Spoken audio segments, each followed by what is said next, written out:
So, what's the difference between a form and a page? The difference between them lies in the ease of building a form and the database. Form automatically enables the creation and editing of records, provides a data grid for data visualization, and creates the table in the database. You don't need to worry about configuring this. On the other hand, the page offers greater flexibility by allowing the integration of multiple forms on a single screen, whether for display or data storage.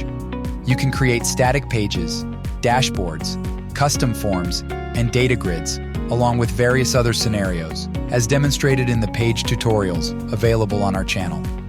However, this flexibility will require some more detailed settings. In summary, remember, a form can exist without a page, but a page cannot exist without a form, because it's the form that generates the table in the database. If you have any questions or want to learn more about Builder, check out our other tutorials on YouTube.